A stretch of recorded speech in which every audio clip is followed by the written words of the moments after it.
जहाँ तक कपिल मिश्रा की गिरफ्तारी का सवाल है, इस सरकार का जो ट्रैक रिकॉर्ड है वो तो ऐसा है नहीं है कि किसी भी तरह से गिरफ्तारी होने दी जाएगी।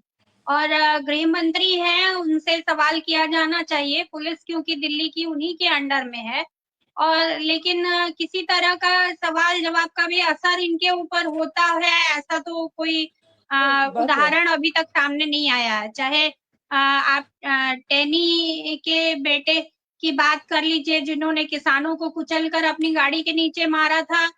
उनके लिए किसान इतने दिनों तक मांग करते रहे, आंदोलन करते रहे, नहीं हुआ।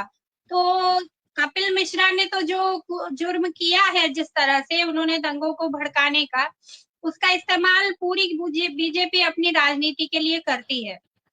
मैं याद दिलाऊं कि हम जरूरी ये है, फिर भी उसके बावजूद मुझे ये कहना है कि ये बात सही है कि सरकार इस तरह की चीजों को बिल्कुल ही उपेक्षित करती है, और नैतिकता को लेकर के कोई इस्तीफा देने वाले ये जीव नहीं है। जिस इंसान के अंदर एक ये समझदारी न हो कि किस तरह से लोगों को भड़का के, उकसा कर और दंगे भड़काने का जो काम कर रहा हो, उससे आप किस तरह की नैतिकता की उम्मीद करते हैं? और इनसे किस तरह की नैतिकता की उम्मीद हम करें जब इसको कानून मंत्री बनाया जाता है? आरोप तो पहले से लगा हुआ था, सबने इनको भाषण देते हुए, इनका भाषण वायरल हुआ है, सबने सुना है कि किस तरह की ये उकसाने वाली भाषा का प्रयोग कर रहे थे, सांप्रदायिक भाषा का। और ये एक ट्रेंड है भाजपा में, जितने नेताओं ने इस तरह की बयानबाजियां की है और समय समय पर करके देश का वातावरण खराब करते रहते हैं, उन सभी को पुरस्कृत किया जाता है। जो सांप्रदायिक किस्म की बातें, जिनका सीधे कहें तो संविधान की भावना का उल्लंघन करना, कानून का उल्लंघन करने की जो आदत बनी हुई है तमाम लोगों की, वो चाहे सदन के अंदर करें या समाज के अंदर करें, उनको कभी भी सजा देते हुए ये सरकार और इसके मुखिया दिखाई नहीं दिए हैं अभी तक। तो इसलिए ये एक बड़ा मुद्दा है। ये केवल दिल्ली तक सीमित मुद्दा नहीं है, ये देश के स्तर पर जो 20% के लगभग जो हमारी माइनॉरिटी कम्युनिटी है, उसको साथ लेके रखने के लिए, और उसको ये इस देश के संविधान और इस देश की कानून व्यवस्था में थोड़ा भी भरोसा बचाए रखने के लिए ये जरूरी है कि देश की तमाम सामाजिक जो भी संस्थाएं हैं वो, और या फिर कार्यकर्ता हैं, सामाजिक कार्यकर्ता, आंदोलनकारी समूह है, या फिर पॉलिटिकल पार्टियां हैं विपक्ष की, उन सभी को इस मुद्दे को उठाना चाहिए और एक साथ उठाना चाहिए।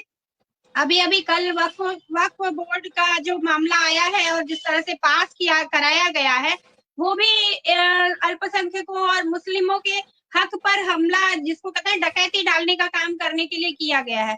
तो इस पे भी मुझे लगता है ये सारा मिला जुला करके भारत की धर्मनिरपेक्ष चरित्र जो है, भारत का जो संविधान ने सुनिश्चित किया है, उस पर हमला ये सरकार कर रही है, और इसके खिलाफ बड़े आंदोलन की जरूरत सामूहिक रूप से सबको है।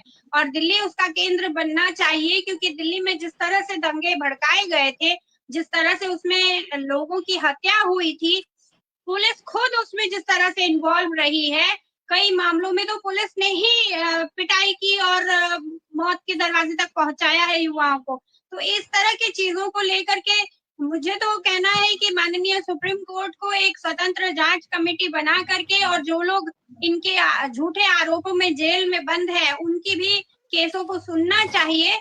और इनके खिलाफ जितनी बयानबाजियां हैं, खास करके जब आप किसी जिम्मेदारी के पद पर होते हैं, तो आपके द्वारा जो कृत्य किया जाता है, कानून की भाषा में उसकी सजा ज्यादा होती है, उसकी जिम्मेदारी ज्यादा होती है। तो इस हिसाब से भी कपिल मिश्रा को तुरंत गिरफ्तार किया जाना चाहिए, और नहीं किया जाता है तो उनको उनके इस्तीफे की तो मांग करते हुए सभी विपक्षी पार्टियों को इस मुद्दे पर आंदोलन करने की जरूरत है।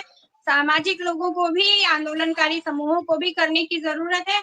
और देश का वातावरण बिगाड़ने वाली जितनी जितनी इस तरह की कवायदें की जा रही हैं, उन सबको कपिल मिश्रा के मुद्दे के साथ जोड़ करके मुझे लगता है देखा जाना चाहिए और कहना चाहिए, क्योंकि एक गलत दिशा में देश को ले जाया जा रहा है, जो हिंदुस्तान की रवायत नहीं रही है, हमारी साझी संस्कृति, हमारा साझी विरासत, और हमारी जो पूरी जो एक साझी जिंदगी है, उसके ऊपर हमला किया जा रहा है। अभी अभी ईद बीती है, और ईद के रमजान के महीने में जिस तरह की बयानबाजियां की गई मुसलमानों को लेकर के, एक फिल्म को लेकर के जिस तरह का हमलावर होने की कोशिश हुई, पूरे देश का माहौल जिस वक्त सबसे ज्यादा सुंदर माहौल हुआ करता है उसी वक्त इन लोगों ने खराब करने की कोशिश की। तो ये इस तरह के जितने अपराधी हैं उन लोगों को सबको इनके साथ टैग किया जाना चाहिए और सारे लोगों के ऊपर माननीय सुप्रीम कोर्ट को ध्यान देने की जरूरत है, क्योंकि उम्मीद तो कहीं और है नहीं। इन जो सरकार के मुखिया बैठे हैं उनका इतिहास अगर हम देखने जाएंगे तो आप गुजरात से हैं रत्ना जी, आप बेहतर जानती हैं कि उनसे हम क्या उम्मीद कर सकते हैं कि वो सांप्रदायिकता के सवाल पर या देश की संप्रभुता के सवाल पर, देश की अखंडता के सवाल पर क्या फैसले ले सकेंगे। ये जरूर याद दिलाना चाहूंगी कि अभी अभी नाटक एक और हुआ है। एक तरफ आप वक्फ का बिल ला रहे हैं, दूसरी तरफ ईद की ईदी भेज रहे हैं सारे लोगों को। तो ड्रामे करने में और डबल कैरेक्टर दिखाने में तो इनका कोई सानी नहीं है। जिस तरह से ड्रामे करते हैं, मतलब एक हाथ से आपको मारेंगे और दूसरे हाथ से खुद ही अपने आप को मसीहा बचाने वाला भी साबित करते रहेंगे। तो इस तरह का कैरेक्टर है। कपिल मिश्रा के बारे में एक और चीज बताना चाहूंगी कि कपिल मिश्रा जी जो है रामेश्वर मिश्र पंकज जी के सपूत हैं, जिन्होंने हम जिस कैंपस में रहते थे गांधी विद्या संस्थान और सर्व सेवा संघ का परिसर, उसको गिराने की जो कुकृत्य किया है इस सरकार ने, उसकी जड़ में कहीं न कहीं जाएंगे तो 15-20 साल पहले से ही जिन लोगों ने उस संस्था के खिलाफ सबसे ज्यादा गंदी भूमिका अदा की और उसको बंद कराने में गांधी विद्या संस्थान को और उसके खिलाफ जो है षड्यंत्र रचने में जिनकी भूमिका थी, वो इनके पिताजी रामेश्वर मिश्र पंकज जी थे। तो मैं सीधे यहाँ नाम लेके कह रही हूँ कि इनका तो चरित्र इसी किस्म का इनके पिताश्री का भी और इन लोगों का रहा ही है। ये समाज में जो है अच्छे काम करने के लिए जाने नहीं जाते हैं। जब ये केजरीवाल जी चुनाव लड़ने आए थे तो ये उस वक्त आम आदमी पार्टी में थे और उस वक्त आम आदमी पार्टी में भी ये दक्षिणी में जहां हम लोग रहते थे उसी क्षेत्र में विधानसभा के प्रभारी बनाए गए थे। और तब मैं अच्छी तरह से इनको पास से इनको देखने का अवसर मिला था, काम करने का, देखने का इनको। तो ये किस तरह से व्यक्ति हैं, किस तरह की, ये देखा है। तो आम आदमी पार्टी को भी अपनी पछतावा होना चाहिए कि उन्होंने ऐसे लोगों को भी साथ रखा था अपने साथ और इस तरह के मंत्री थे। अच्छा हुआ ये छोड़कर चले गए, आपके लिए भी अच्छा ही है। तो जहां हैं वहीं के लायक हैं और वो उनके खिलाफ आम आदमी पार्टी को तो जरूर कस के लड़ना चाहिए, क्योंकि इनको छोड़ के भी इसी तरह से ये गए हैं। धन्यवाद।